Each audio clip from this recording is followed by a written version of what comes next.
Well, it is a cloudy summer day here outside of Toronto, and do you miss the way that cars used to be about 10 years ago? Do you think they've got too many screens, too many driver assists, too many turbos?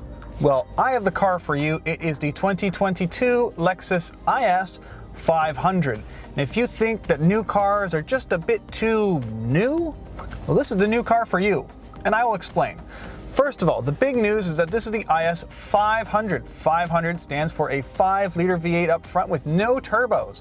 This is the second time the IS has been available with the V8. The first time was way back in 2007. I believe they sold that until 2013 when this generation of car debuted. That's right, Obama was in his second term when this car debuted. Now, to be fair, it has been refreshed thoroughly in 2016 and again in 2020. So in 2022, this is essentially a 9-year-old platform, which, as I'll explain, gives and it takes a little bit. Now, that engine is the centerpiece of this car. It's really why we're here, why we're driving this old chassis. It is a 5-liter V8. It makes 472 horsepower and 395 foot-pounds of torque.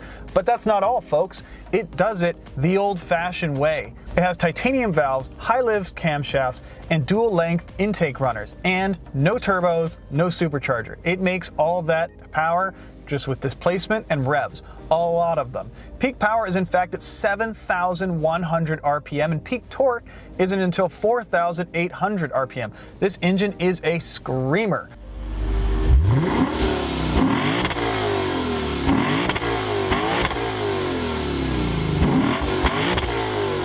And we haven't seen an engine like this in a sedan basically since BMW went turbo.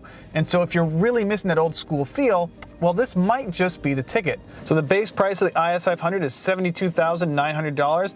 This launch edition test car, as you see it, is $77,650.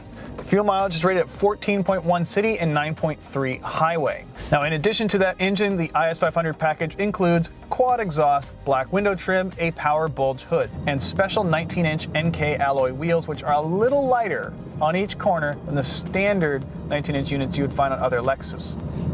All in all, a pretty stealthy package for what this car is. And in case you're wondering, 0 to 60 in 4.6 seconds. But it's a big engine, enough to make us love an old chassis. Well, let's put it in drive and find out.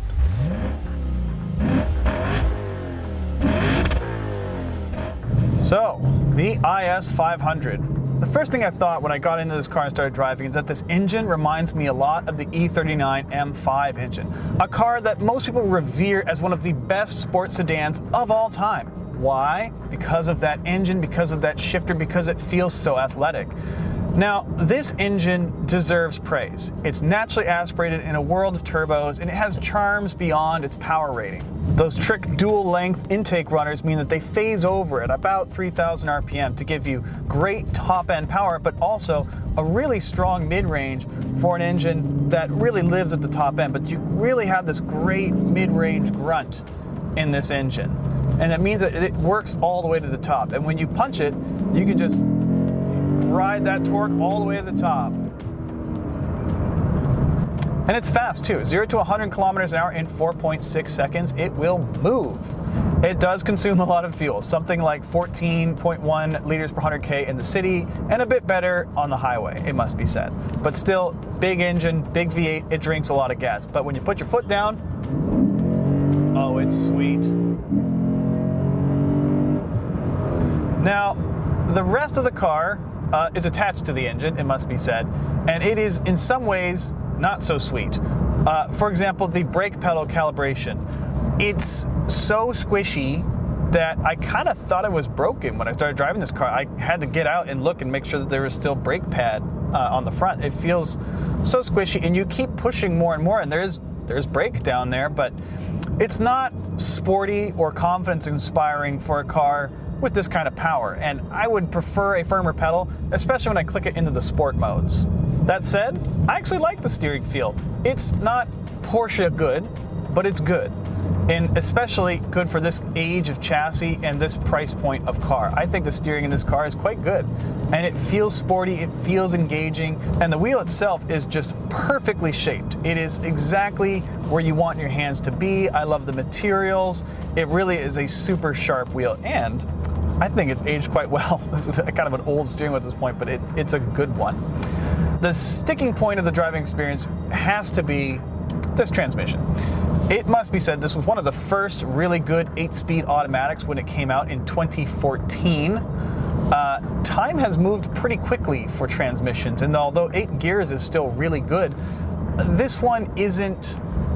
It's showing its age. It's a conventional automatic, like a lot of transmissions are, but compared to like a ZF 8-speed, it's nowhere near as fast, it's nowhere near as sharp, and it tends to kind of surge and lurch at low speeds. It's neither graceful nor sporty. And there's no other transmission available with this car. You cannot get it with a stick.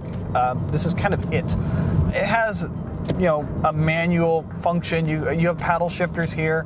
They're a little slow, honestly. This engine tacks up so quickly that when you pull the paddle, you might hit the limiter before the next gear is actually called up. That said, you can work with this transmission. It does sound decent on upshifts. It's not a bad transmission, it's just a great transmission from 2014 being sold in 2022 with, I'm sure, some updates. But it is showing its age. And it really is only noticeable because this engine is so good. This engine is such a screamer that you want to just wind it out all the time. And this transmission is not exactly a willing partner for that. Now, let's pull ourselves inside for a minute, and here is where I think the Lexus has actually aged quite well. Despite the fact that having a in-dash CD player is pretty hilarious in 2022, I think it's aged really well in here. I think that these materials and the design still look quite fresh. I was actually impressed that this is essentially a 9-year-old design, and it feels great inside. I like it. This was when Lexus was really into their spindles and stuff, and so the volume and tuning knobs are shaped like little spools. I kind of like that. The buttons are all very easy to use because, again, 2014, there wasn't a touch screen for everything, so actually super easy to use this interior, and I actually love it. You can control your fan speed, your temperature, all super easily. It's all very straightforward, very well laid out, and everything in here feels a very good quality. I like it. And the analog clock is still a smart touch. I like that. Overall, this interior is quite smart, and I like the seats and this small plaque which says IS500 Launch Edition, which tells you that this press car is actually a very rare item. It is one of 500 examples built in North America to commemorate the launch of the IS500 in this generation, and one of only 50 in Canada. This is number 19, so a very early one.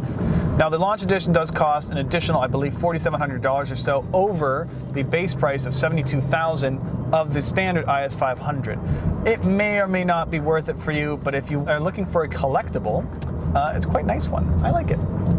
I think the other thing I like about this car is that while it can be quite sporty and it has that thoroughbred of an engine, it can also be very comfortable. In fact, when you are in normal mode in this car, it's supremely soft. Compared to like BMW M or even M Sport products, this thing is so smooth. It rides so great. You could absolutely devour miles in this car if you wanted to. It is built for comfortable, high-speed, long-distance driving. I wish that I could hop in this car and drive to Halifax at 100 miles an hour the entire time, because this car would do it in sublime comfort. And things like this premium audio system have aged well. It doesn't show its age compared to newer premium audio systems.